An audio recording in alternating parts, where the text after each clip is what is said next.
Welcome to the While My Batteries Charge podcast. Join us as we talk about all things radio controlled. And now, your host, this man, he is the king. Mr. RC himself, Tony CC. Hey, what is going on, you guys? Welcome to another While My Batteries Charge podcast. This time it's While My Batteries Discharge podcast. I'm working on discharging a battery over here. We'll show you this charger in a second. New one from Spectrum. Pretty sweet little charger we got going on here. And yeah, we're going to be taking a look at a few things today here. We're going to take a look at the new Losi. We did get a new dog, so maybe that's why Lassie and dog things are on my mind. A Losi asphalt late model that is pretty sweet, if you ask me. And then we're going to take a look at the new Reefs XP Black Edition, which they just announced yesterday as well, which I had no idea was coming. Super awesome to see it. And then we'll be talking about a MinifabsRC titanium chassis. They're pretty rad. Mine just got shipped today, and I figured, let's talk about it today while we're here on the podcast and we're getting some stuff ready. So we're going to go ahead and do that. We're just looking at everything with pictures anyway, because this camera doesn't focus well and all that. So, although I'm going to shut this off real quick here. This, if I can get enough height on it, is the new charger, the S450 from Spectrum, 4-channel, 4-port charger, and then it does the IP2 connectors now, which is great. I'm actually discharging one of my older Venom graphene batteries on it. So these batteries have lasted forever. They've been really good. Kind of bummer that they went down. I mean, this battery has been through the ringer. I've got some of these batteries that are 10 years old, maybe 11, 2015, 2014. There's some oldies out there, that's for sure. And I've still got them. They're still working great. And yeah. So the reason I love this charger is we do a lot of Grom stuff, and then we also do the mini LMTs. And when we do them, we do a lot of them. So we've got, I think, 5 LMT minis. We've got one of each, but we've got 2 son of a diggers. So yeah, 5. Because I took one to the World Finals last year and broke it on the first day, and couldn't get a part for it. And so I had to buy a new one so I could play that whole weekend. Didn't have to, kind of wanted to, went way out of my way to do it. Honestly, had to get an Uber to like 40 minutes away to a hobby shop. It's the most expensive mini LMT probably purchased, unless somebody's getting them overseas. But yeah. What's going on? We've got a few people here in the chat. It's been a good week. It's been a busy week. Like I said, we did just get a new puppy, and we didn't get just a new dog. We got a new puppy, and it is full on puppy stages right now. Like, as time consuming as a baby that can destroy your house can be. It's pretty time consuming. So on top of that, we had 2 drops yesterday. Plus Travis came over. We ran retro RCs. That was on Wednesday night. So Wednesday I edited 2 of the videos, one for the Spectrum and then one for the Losi NASCAR. Also had to finish shooting the Losi NASCAR one because I needed a dry parking lot for it, and finally got a nice dry day with sun, so it looked good. I had footage of it already running, but it was kind of overcast and it didn't look awesome. That body just pops with that yellow and green and stuff, so I wanted it in the sun. And so we finally got a sunny day here in Michigan, ran that, and got some decent footage of it. Those are hard to film when you're driving by yourself because you really need to be zooming in on it to show how cool it looks. But then you lose the scale for what it's doing as far as an oval. It's not an easy one to make look awesome on video unless you're actually racing them, which would be super fun to do. Honestly, those things handled better than the NASCAR, in my opinion. I think the longer nose and the angle and it felt like it was more planted. And yeah, it could be a lot of fun to get together with some buddies and run them. I know Tyler X32, who's here in the chat, we keep saying we need to get together and run them, and I know other people that have them, so we need to get them together and run some. But yeah, need another one of those new chargers to keep up with the shenanigans. Yes. So I have several Spectrum chargers. I've been blessed to get some for reviews, and I've also won one of them, and then I bought another one because I wanted a second charger. So what happened was I had gotten one of them. There was a 2-channel charger, and it was let's pull it up here. Where are we at here? Well, here, let's take a quick look at this charger. We'll get done with this, and then we'll jump off of this to look at some of their other ones. The S450, it is an AC/DC charger. So if you have a DC power supply, you really get some good power from this. But also, you can just DC current it using like a LiPo battery. So if you're just out and you're running minis and you have like a 6S or a 3S or 4S, or usually a higher voltage than what you're trying to charge. So if we're running 2S batteries for our Groms and all that, you can use a 4S LiPo and just use that to top off other batteries. Works great. You could plug it into your car with an adapter to the IC5 connector that's on the back of it, and then have that go out to either to alligator clips or whatever to clip onto a battery. There's different ways you can get DC power into it, and it works great for you. But when you have one of those power supplies, you can really juice these things up at 100 watts per channel, so 400 watt total, which works great, especially if you're doing large 6S batteries. Because you're saying like to shoot at 10 amps. Well, the way the math works, that even though these things will do it up to 10 amps, the battery won't actually charge at that because of all the math involved in the wattage and all of that in order at the voltage. And yes, there's math involved. I don't want to get into the math side of it, but even with it on AC, it wouldn't charge it at a full 10 amps on that six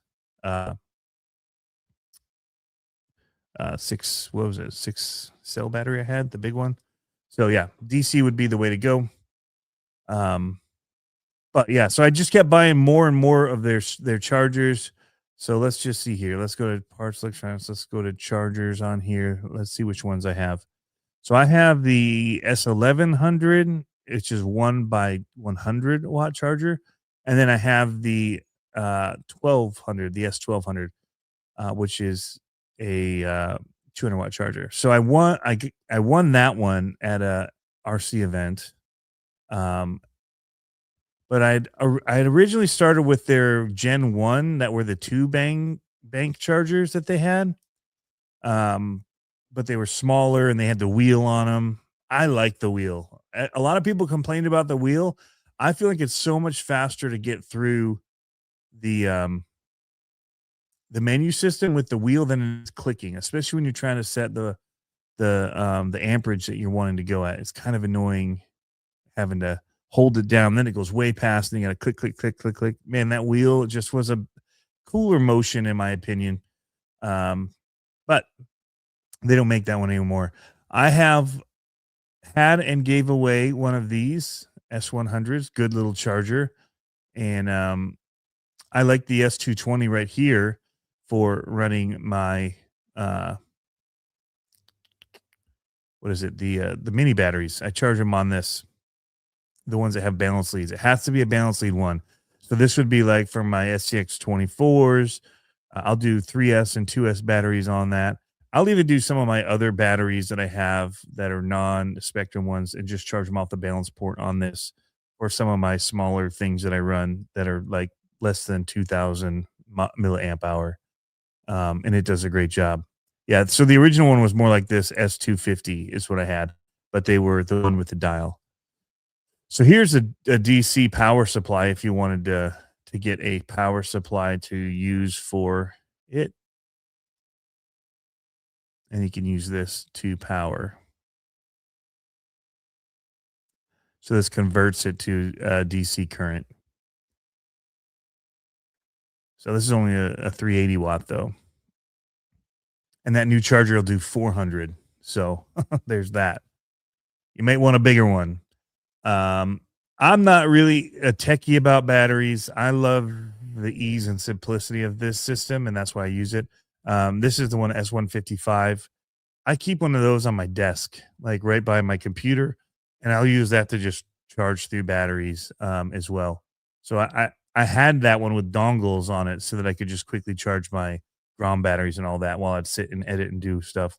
$70, just quick, and it would do like my mini batteries and a mini LMT. It would do all kinds of stuff. Really good. So while my battery's charged, it's charging with this. The only downside, there is a downside to these battery chargers if you're using smart batteries. And that is, if you're using a smart battery, it knows. And so when you do things like I do sometimes, and you leave your batteries in your car, and not me personally, but my kids might drive one of my cars, and when they put it away, they forget to unplug it and take the battery out, and I find it months later still plugged in. You can't do the bump charge on a NIM setting because it knows that it is not a NIM, and it will not be deceived. So in that case, you definitely want a friend that has a non-smart battery charger, or a different way to do it. Sometimes use a little USB. Well, if it's it still doesn't work. If it's a USB charger using a balance lead, I've used those to bump charge other batteries before.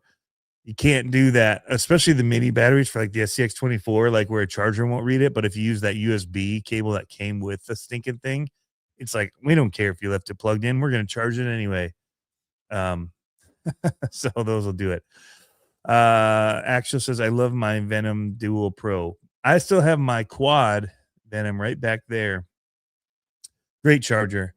Also have my original charger. Can I find it? Was a high-tech 4-port charger that was a DC power, that required a DC power supply. I was new into this thing, man, and they got me a little bit. My buddy Josh, yeah, the X4. Here it is. I found it. We can do this. We can do this computering thing right here. The high-tech X4 was my very first LiPo charger. Didn't know squat about it. I was just told divide them by 1,000, put it on LiPo, make sure you set the exact amount to 2S or 3S. You don't want to be charging your 2S on 3S and yada, yada. But it came with all of these boards for charging off of. So you had to run these adapters over to the, all kinds of stuff. And it had the DC connectors with it. Never ventured out to try that bad boy. Bought a power supply with it. So I got a big old brick power supply in that thing, and it sat on my workbench. And I'd carry that thing around up to the track and all that to charge, because all I had. And it was a beast to move around. I'll tell you what, now I've got it in this little form factor right here that I can carry. Doesn't have the power of that thing. That thing would charge them fast. It was a beast of a charger. Still have it. I should probably sell it. It's just sitting in my garage. I just saw it today. We were putting new lights up, and I was moving stuff around on those shelves, and I was like, there's my high tech and my power supply. Wonder if I can rig that power supply up to this bad boy. Get an adapter from the banana plugs to not banana plugs, but the bullet connectors to an IC5. Bam, that thing would be pumping. So yeah. Pretty sweet stuff. All right, so let's get through some of the stuff that we're going to be looking at today. New. The new Losi Asphalt late model. Didn't see this one come until it was announced, and I gotta say I like the looks of it and everything kind of about it more than the NASCAR. It looks really good, And this sun drop, you know, when I heard about it, there was the two. I was kind of hoping I'd get the Budweiser, but I was wrong. This one looks, in my opinion, better than the Budweiser livery. There's just so much going on. This isn't bad. It's just kind of like low key Budweiser livery. This is just like the sponsor panels and just stickered everywhere. I mean, it looks like a late model car with a bajillion sponsors wrapped onto this thing. And yeah, I dig it. I'll dig it a lot. And the color is definitely my kind of color. But that's me. What do we got in here?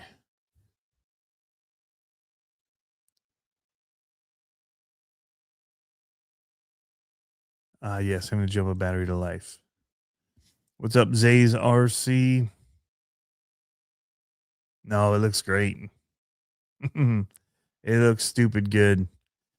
That new Camaro look on it, it's just kind of angry looking up there, kind of mean. It's a great looking late model. So, definitely fun and very planted the way that it corners. Look at it here leaning. Watching it lean as you're hitting the corners at speed was pretty rad. And I like, this is a small thing here,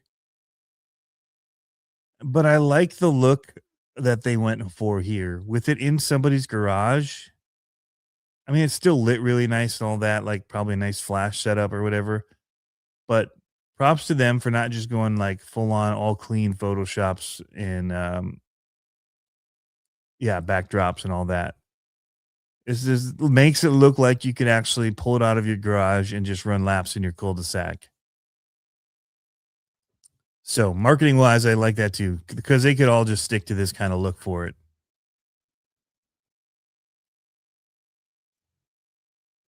What did they change to make it handle better? I don't know. I think it's partly just the body, the way that it's set up. It's a longer body on it. The chassis and everything's the same, except for the air splitter in the front and the rear diffuser are different, and the way that the body lifts up at the back, like the late model style. Tires are different, so the compound there is a little different as well. It just hooked up. It was really good. The suspension just felt great out of the box. But yeah, all of it, it ran really, really well. But I think there's definitely something to say, even in the RC world at the speeds it's going, about that design of the front end and the downforce it gave it to help it feel. Did I adjust the endpoints? No, I actually left them where they were. I did have to straighten it.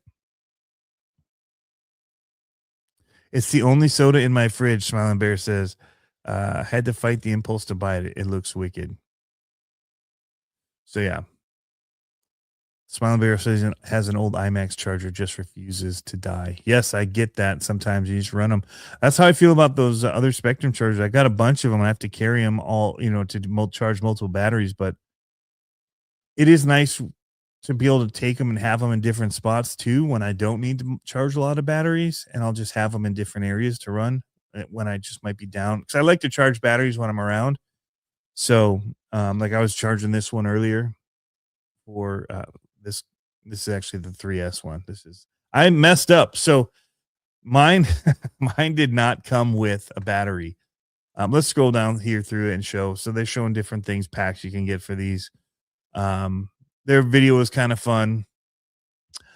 Mine did not come with the battery in it because they don't ship these first ones out. They air ship them and they get them out early so that they can do testing and some other stuff. So there's a handful of them that ship from overseas by air, and they don't include lipos when they ship those. So the lipos go in the ones that go on the boats.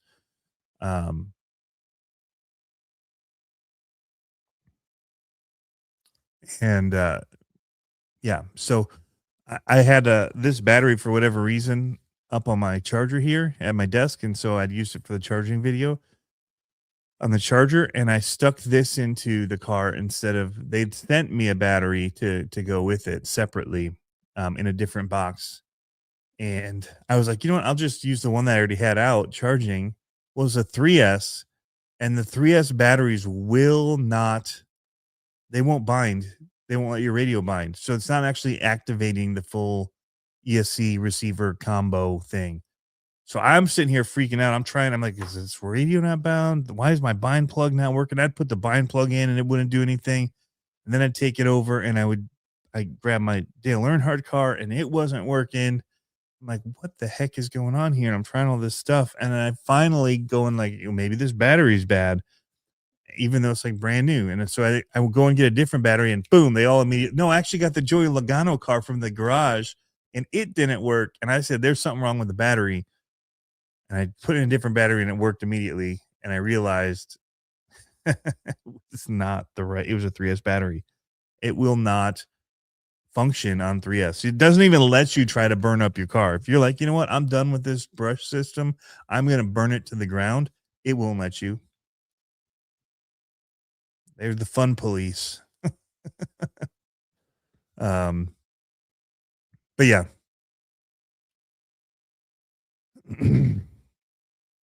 What do you think of the new 18th scale step-side Chevy? Who's making that? I haven't seen it. I missed it somehow. So, as for me, I think the speed is great if you're doing racing on a small course. It feels good. If you guys have seen that Thunderdome racing, where they've got that elevated track and they're running those and they're doing them quick, it's built for this. At this speed, it'd be amazing. Brushless would be good on them, but you're going to start losing traction really quick. As it is, it's, if you hit the corners too tight, it's going to spin out. But it would be nice to have a little bit more for the straightaways if it was a bigger course, if you're running a big course somewhere outside. Horizon's also been pushing. There's some guy online, some influencer guy, not necessarily an RC guy, but they did they set up these boards and made this track, and they had all his friends over, and they raced them, and it was awesome. So it was cool to see that many running, and at the speed, it was perfect when you have them all kind of running the same thing. So I would love it if, because even the Groms are really stupid fast on 3S, on 2S. They're fast if you're brushless. It's already fast enough. So if they had a brushless one, they wouldn't need 3S. I think it's overkill. I think 3S for these is overkill. I think brushless would be the way to go, but I don't think it needs to be 3S brushless, in my personal opinion. It just outdrives the car. So, because those Mojave Groms are insane. We usually turn them down to 75% when we're doing it. FCX Fair RC has it. I haven't seen it.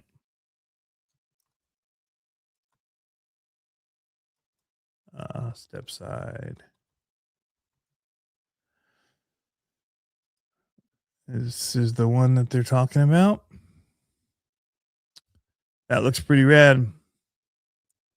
New FRC 18 scale FCX 18 K10 step side portals is a bummer.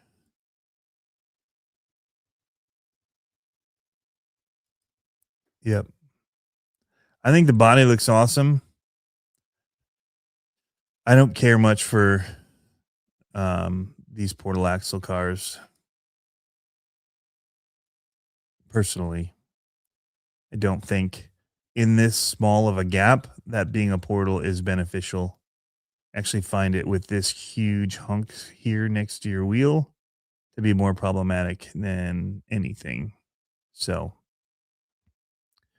that's just my thought. There's no need to do this because you're not clearing anything that isn't going to hang up on this being so narrow.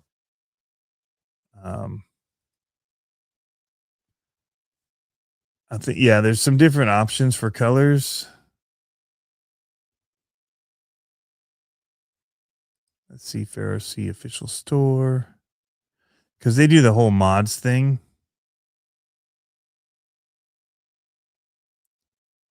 Like these mods look great. That yellow rusted Unimog looks fantastic.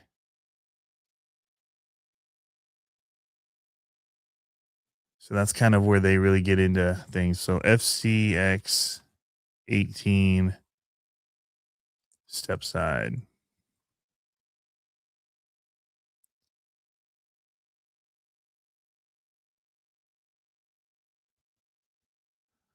All the ones I'm pulling up are this. Maybe I didn't click something right to see a different color.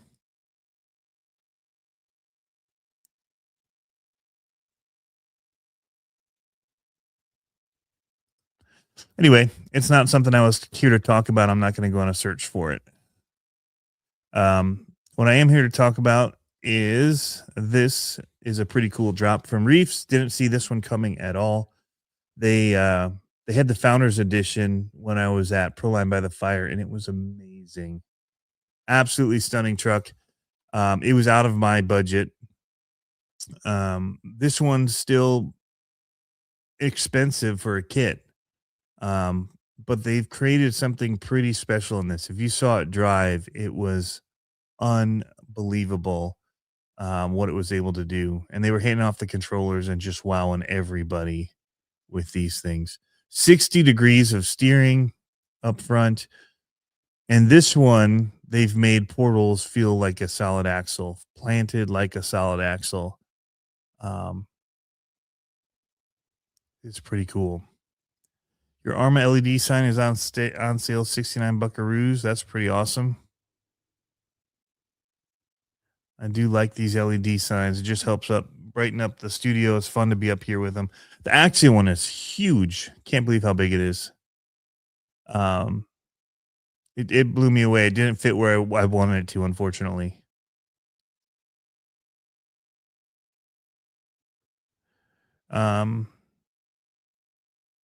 I think I saw Axel advertise a new Jeep 2-door Wrangler on Facebook the other day. I did not see that. Yeah, I don't know about that. A lot of AI stuff going on. There's one guy in particular, I blocked him, where he just kept doing all these SCX 24. Like, wouldn't this be cool? And he'd have whatever, he thought people might think is cool if they release it as it. And it was just a package of a box with a, Jeep Cherokee, Grand Wagoneer, or whatever, like cool stuff. But I'm just over the AI stuff when it's trying to mimic something real. I don't mind it so much being used for people's comps and different things for art and that, where it's not trying to fake being something real. But I just quickly bounce and ignore, tell it I don't want any of that stuff. But that's just me. That's not everybody. Some people love it and think that would be cool, and they love to dream with it. I don't like it. Not when it's trying to fake something that's real. So what they've got going on with this thing is machined aluminum from the axles to the transmission. Lots of metal going on here. The shocks, the way that they do them are different. They don't run the coils all the way up to the top. They keep it a much smaller amount, and they run a long actual shock body so that it'll bottom out and sit in that droop a little better. It's a pretty rad setup with their shocks and all that. And, Wyatt is one of the guys they brought in to design this thing, and he is a fantastic driver, but also has just got this thing set up super, super well. Carbon fiber chassis rails. Again, lots of machine stuff. They've got these molded pieces to hold on the back fenders here and all that for the body. Yeah, it's a work of art. It's pretty special what they've created with this whole thing. And they're selling. Look at, you can clock your axles even. There's some tunability that they've got set up into it all. The way that they tuck the servo in here is pretty rad. It's all just really, really well done. What does it come with? So it doesn't come with wheels, tires, or any electronics. You get a clear body. You get their Reefs 199 portal axles. Talked about the servo behind the axle, skid plate, servo mount, all that. The suspension, you get the shocks with it. It actually comes assembled too. So it's a kit, but it's an assembled kit. So you can get out there and you can start running it quickly, which is pretty cool. Reefs XPT3 transmission. Yeah. So with the thing with the axial, if it was not a leak on accident, it would be on their website. They don't just put that out there. So I think somebody's maybe putting out something.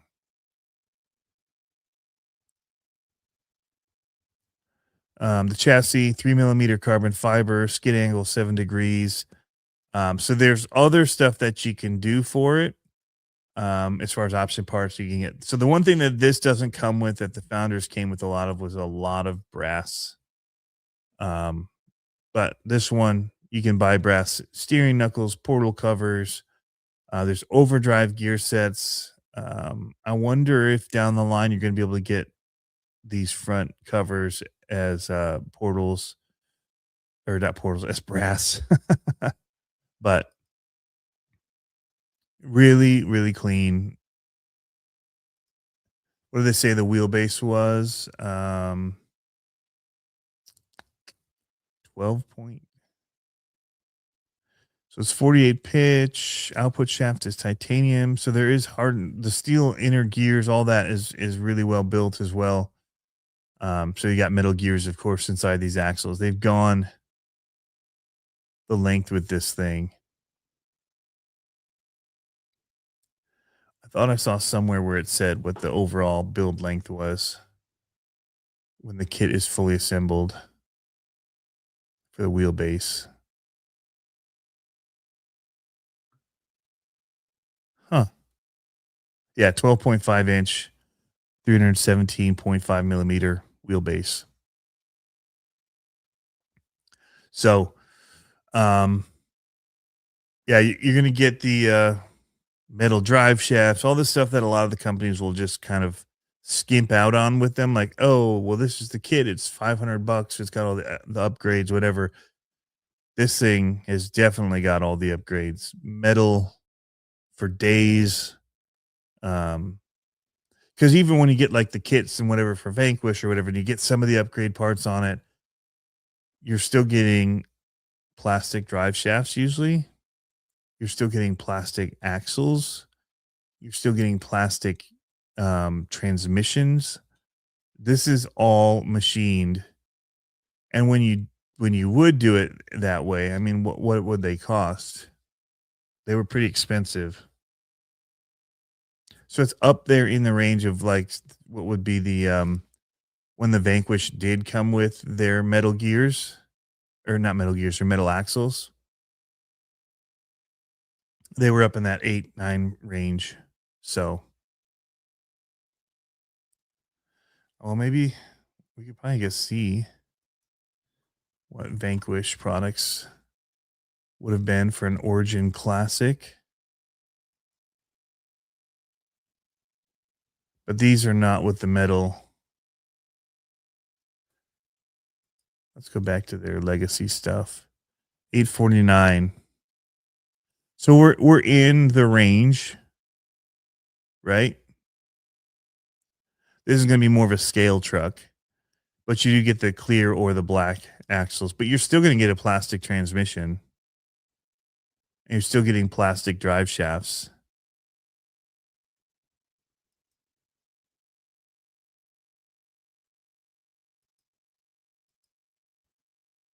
But you're getting a lot more molded pieces too. This thing's really outfitted.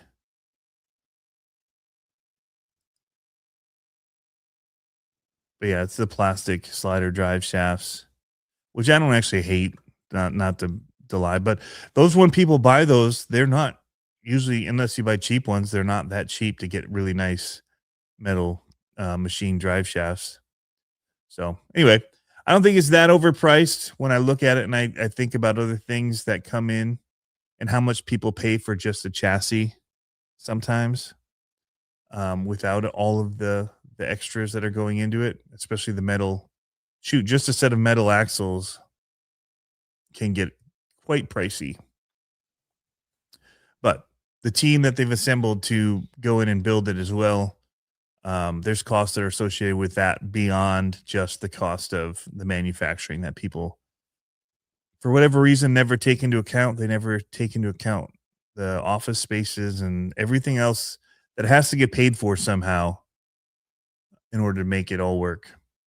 When you we like to think of it how it would cost if I were to do it in my garage without all the overhead, and that's usually how we base. Oh, this is overpriced because of, I could make it for this. I could send it off to Send Cut Send, and I don't have any of the overhead. I don't have employees. I don't have a whole lot of things that I have to worry about, that they do have to worry about. So I would disagree with you, Max Paul. I would like to see that happen. I would like to see it.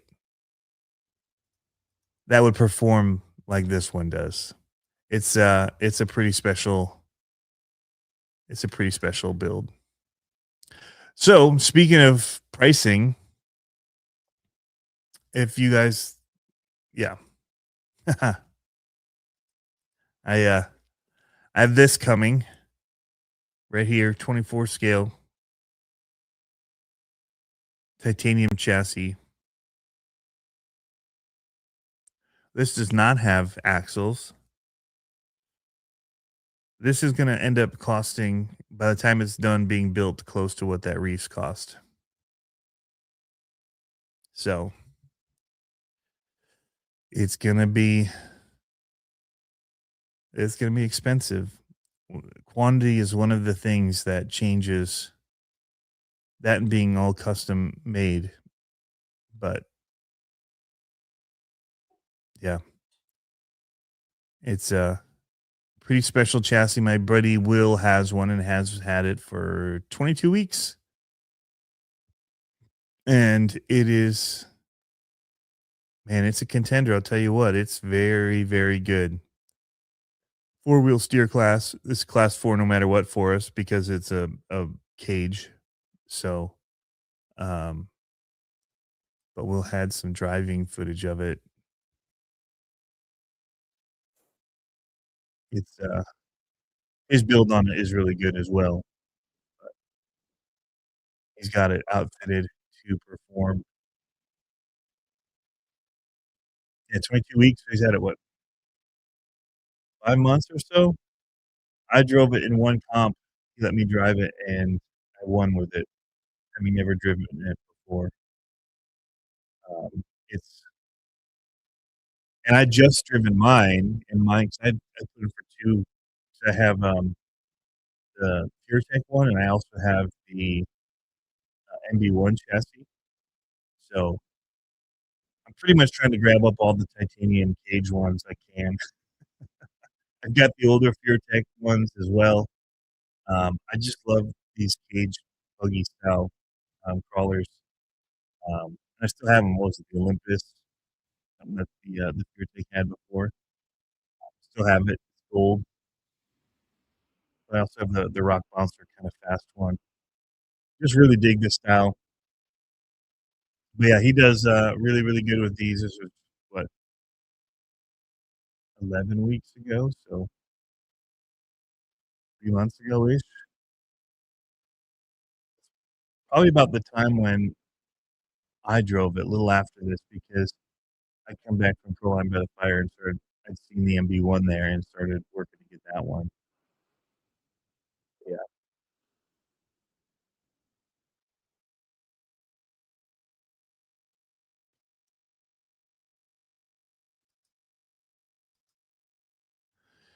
You guys are saying $9.99 and no servo from the servo company? It's $8.99.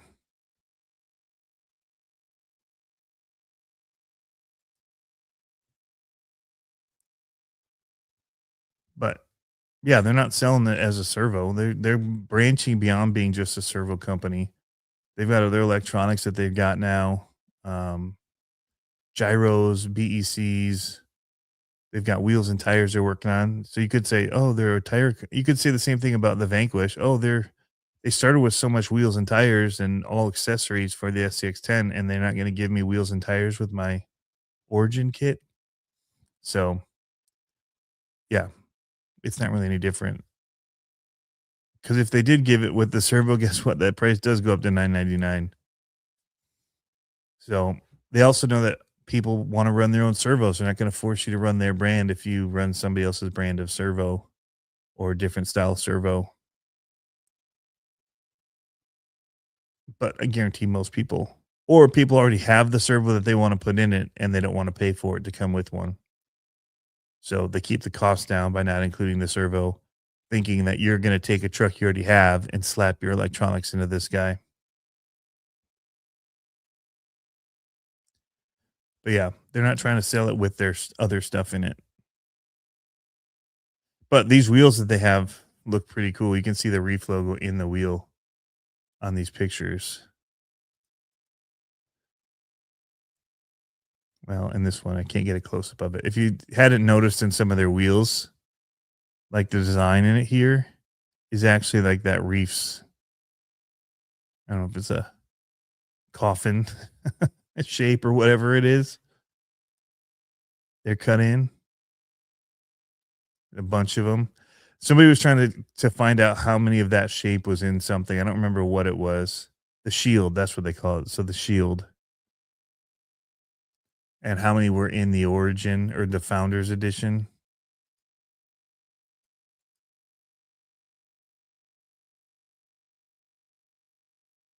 So XP10 Plague Black Edition. Yeah, because they had their logo on this. There's one on this. There's on the shocks. It's cut into the front. Where was that? It looked like it was cut into. Oh, shoot. Looks like it's. Maybe it's not. I thought it was cut into the axle. Didn't look like it there. Oh, yeah, it is. They're cutting into the axles here.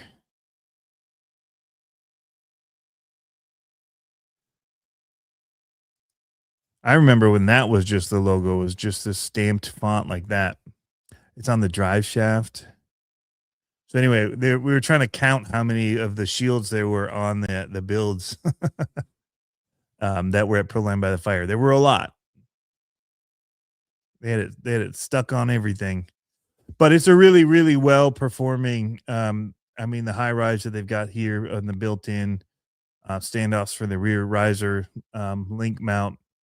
But it's a planted build. Even the way that they did the servo behind the axle dropped like they did, letting you get some of your, if you do a brass servo, you can add even more low down weight with it.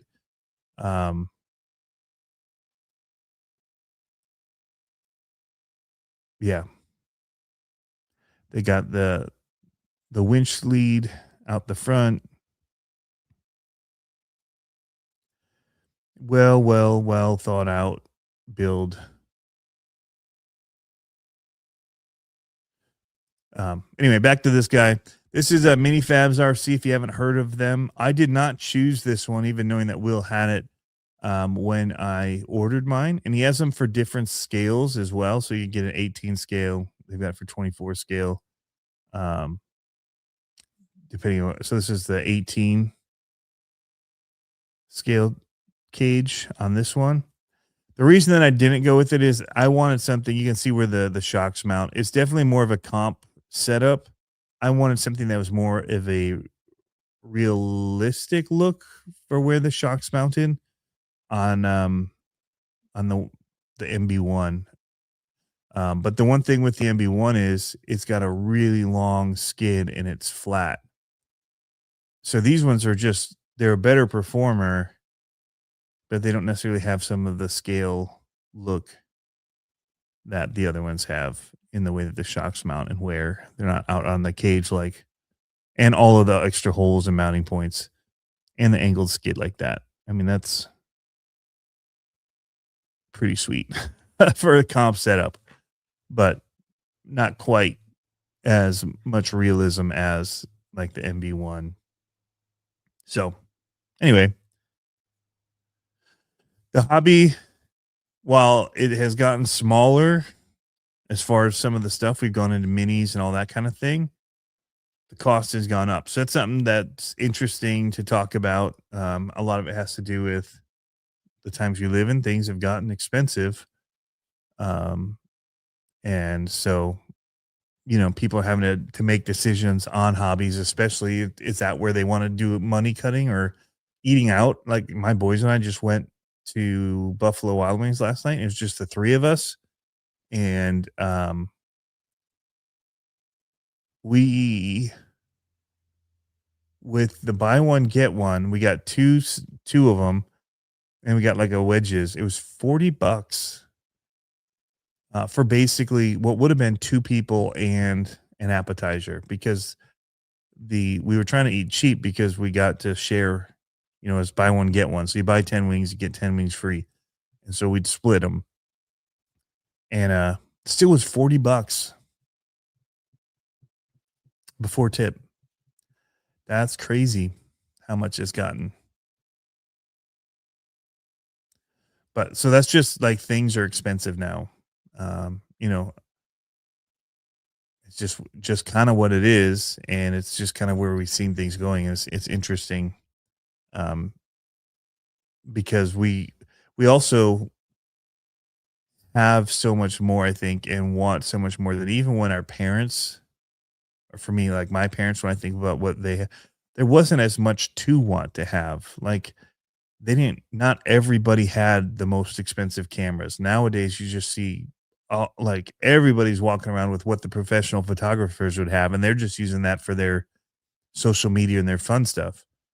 Like it wasn't very often you saw somebody with a video camera that they owned, or a still camera that had interchangeable lenses. That was not like commonplace.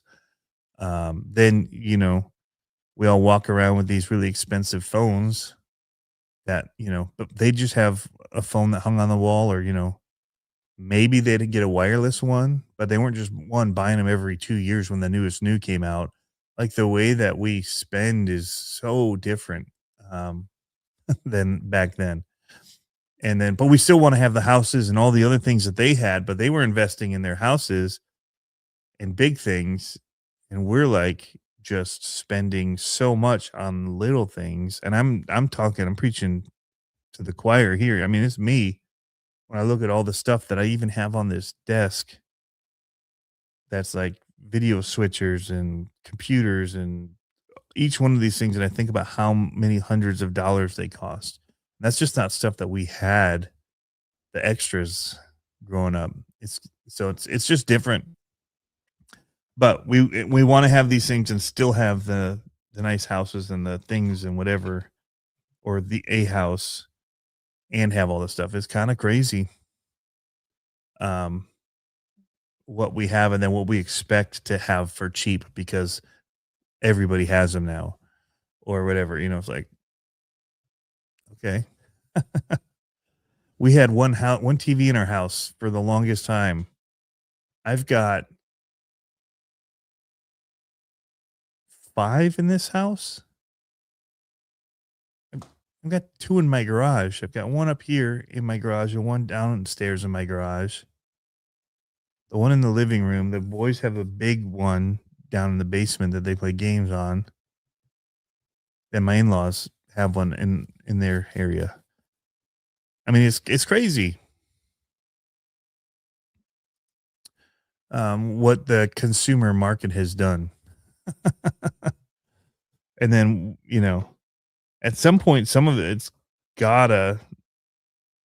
something's gotta give. And we complain that our food costs so much, but it's like, well, you just spent how much on all these things? It's crazy. Yeah, my dad was a car guy, so my hobby's still a lot cheaper. We still have only one TV. There you go. That's good, man. Anyway, yeah, life when you look at it, how different things are is crazy. Making sacrifices used to be normal life. American Man B2 says, exactly. My parents were both teachers, and my mom was a teacher at a private Christian school. So she made like 10 grand for the year. Um, and I think my dad made, when we were kids, it was like 30 something. And I think when he ended at the end of like 35 years, he was maybe making 60. But it was like the tenure that got him that. And then at that point, they were trying to buy people out because it was too much money to be paying somebody. So, um, yeah, just different times.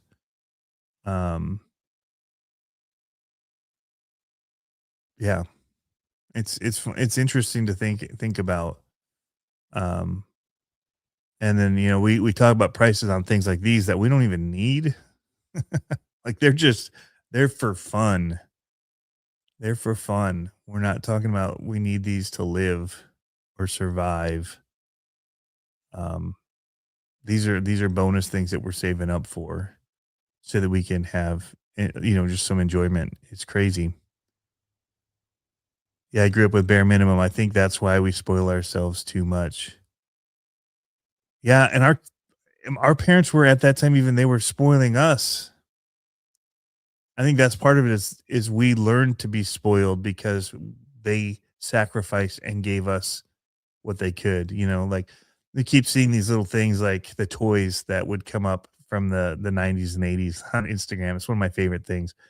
There was that little monster that had a stuffed animal that had orange chains on him and like crazy teeth and all that. And he could break the chains.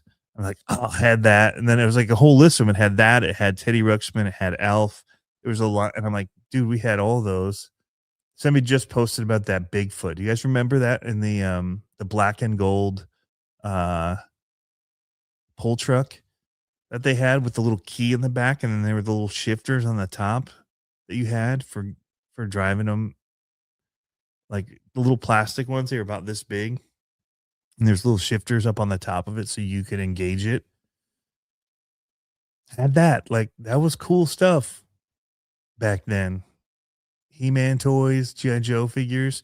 So they would spoil us with some of that stuff. One of the funny things I think about too is like with the kids now, my kids, um, we talk about how they're not like super excited about Christmas and all that stuff. And it's because we used to usually only get stuff at Christmas. So we were excited about Christmas because it was the time when we would get like something cool. Because we didn't just get stuff cool during the year, like or even clothes or stuff. But like our kids, like they kind of get stuff throughout the year. So they're not that excited about needing to get something for Christmas. So it's not like this big deal that I've been wanting this and I never could get it, but maybe at Christmas I'll be able to get it. Just the dynamics have changed so much. It's wild to see, and it makes you wonder, where does it go? Right? Because if we felt spoiled and it was like we got something at Christmas, or if we had to go to the doctor and get a shot, we usually got like we'd go afterward to Kmart and we'd pick out like a GI Joe or something. It's like $5 or less. We could get a toy, and so that was a bonus one that we could get during the year, and but it wasn't like we were just going out and like, oh, while we're out, you know what, let's just get them this. That didn't happen. So I wonder what it's going to be like, because now it's like kids want the cell phones at 12 and 10, and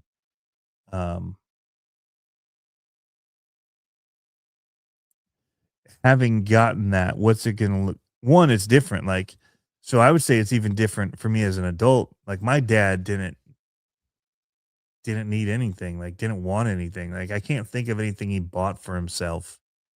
Huh. That makes me sad to think about me. Like, and how much I want for myself as a dad, and I'm also wanting stuff for my kids and I'm getting them stuff. But the want for me hasn't stopped like I think it did for them. It's not like he had anything that was crazy. I think he got an airbrush at one point, like an upgrade, but it's not like where I'm constantly going out and getting something for RC or something, going out to do RCs for myself or whatever. My dad would maybe play softball, being like a softball league, but even then he used the same old ratty glove he had forever and whatever bat somebody else brought. But yeah, so I wonder what our kids' generation is going to be like, knowing how things were for them and how things were for me and how I am now. What will it look like for them? It's curious. It's questions I have. This wasn't supposed to be part of the end of this, but I'm looking at, I got one of these MinifabsRC things coming. It's not being given to me. I'm not getting any discount on it. Paid full price for it. Not cheap. But and I don't even have all the parts to build it when I'm done. So that's what I'm saying. It's going to be expensive in the end. And I'm kind of like regretting it at the moment now because we just got that dog for my one son, and we're looking at my son has a birthday coming up this month, and we're looking at getting a new piano keyboard thing for him. I'm like, man, I wish I had that cash right now to be able to put toward that. So gonna have some stuff for sale this month if you guys are looking. That's why Black Friday sucks also. Anyway, I have to see your chats here. My biggest gift to a kid was an AFX track. My dad and his friends used it as much as I did. LOL. That's cool, dude. Not everyone. I got one present at birthday and Christmas. I had a paper out at 10 so I could buy myself a Huffy BMX bike. That's awesome, Rockwolf. Yeah, there wasn't a whole lot. So those things that I'm thinking about, they would come. I think we also got something at Easter. There'd be like a basket. That's when I got my elf. I remember that. It was at Easter. It was hidden somewhere and found it in a basket.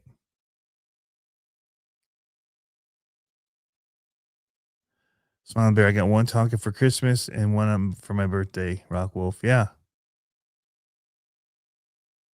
Yeah, Smile before this both get right. Yep. Smile Bear, music is a gift, well worth the investment. Yeah, he hasn't been playing as much. So when I was working at the church, we'd bring home theirs so it wouldn't be stuck in a trailer. And he just loved to play it. And when we stopped there, I stopped working there. We don't bring it home anymore. So he has our junky keyboard that we got off of Amazon. And the keys they're not weighted like a real keyboard, all that kind of stuff. But yeah. And I say all this stuff, knowing that not everybody has the same experiences. I'm seeing Rockwolf's comments here too. Gift stops when my parents split at 13. Yeah. So everyone's going to have a different experience, and not everybody's going to have. And, we're talking about even some of these things that are expensive and, what I just dropped on it. And that's not everybody's experience either. So, but I know that there's a lot more of it where I talk with people and they're like, yeah, my kids, like Christmas was a big deal for us because it was the one time when you'd hope to get something that you wanted. Like, even if it was like what seems to them like an NES controller, right? For the Nintendo. Like one year we got a Nintendo and it was a shared gift for all of us. Like that was the gift, was the Nintendo.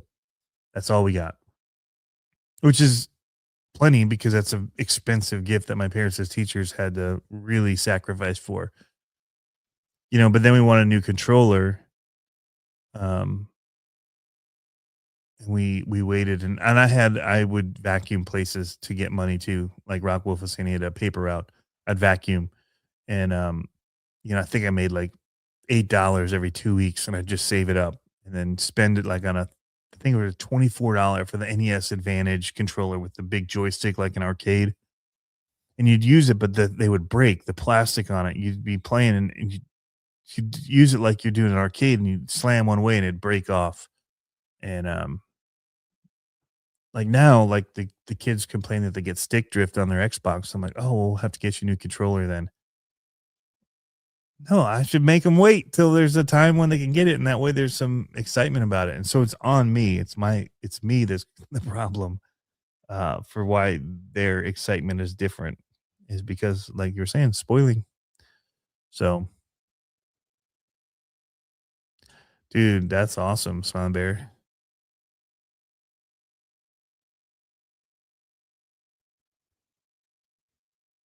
I would get a gift at Easter. Yeah, that's right, Jeff.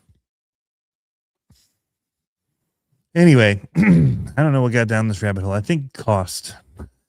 We got in there from the jump down from cost on things. Yeah, I get it. Like, so I don't have the Reefs Founder Edition. The cost was above what I wanted. I'm not going to be getting this either. While I think it's awesome, and for people that are really into 10 scale rock crawling and comp crawling, I think this is one of the best kits you could get. I'm not into 110 scale comp crawling, and I would prefer trails more. And if I had the trails like they have out west, I'd probably still look at this because it does so good on the rocks. However, like right now, I'm trying to, well, replenish the money that I use for RCs because I just blew it on that chassis a few weeks ago. But I'm wanting to get the new J Concepts one. So, you know, there's choices we have to make. And so I'm choosing not to just buy this, not because I think $8.99 is not what the value of it is, but because there's other things that I place more value on right now as what I want over that. And so I'm trying to be better about how I spend my money on these things. But it can be hard because of people like me and other influencers that make it look so good, like you have to have it. Um, when the truth is, you don't have to have any of it, really. It's all I miss the times. I say it all the time. I miss it when I only had the one thing. That was the most fun that I had. So, was when I had one or two, and I don't feel like having more has made the enjoyment of the hobby better. I would say that it makes it more stressful, and especially for me, like somebody with like ADHD to a degree, you get overwhelmed by it. So the amount and trying to think, you know, like, oh, I got to get all this stuff ready, or where's the radios, or that kind of stuff. So yeah, having a budget helps you do the research, Smiling Bear, for sure.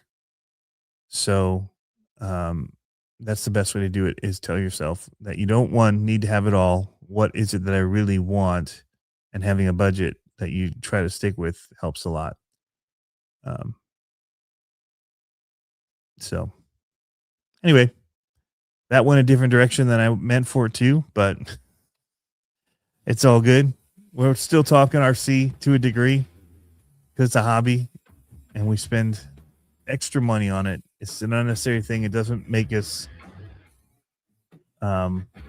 stop being hungry or help us be better in any way. It's just a good enjoyment, and it can make you definitely think about things a little bit differently, which is good. Like, a lot of people use it as a stress reliever, and that's a positive thing about it. So don't want to mitigate that. But I hope you guys have fun RCing, and we'll catch you next time.